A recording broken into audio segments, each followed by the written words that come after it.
ആര്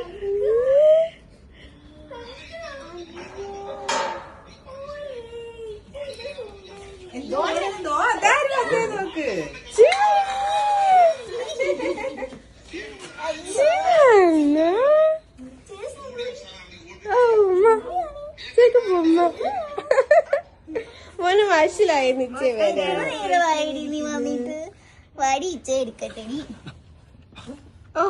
മോൻ നോക്കിയിരുന്നതേ ഇല്ല, മോൻ ചിന്തിച്ച പോലും ഇല്ലായിരുന്നു.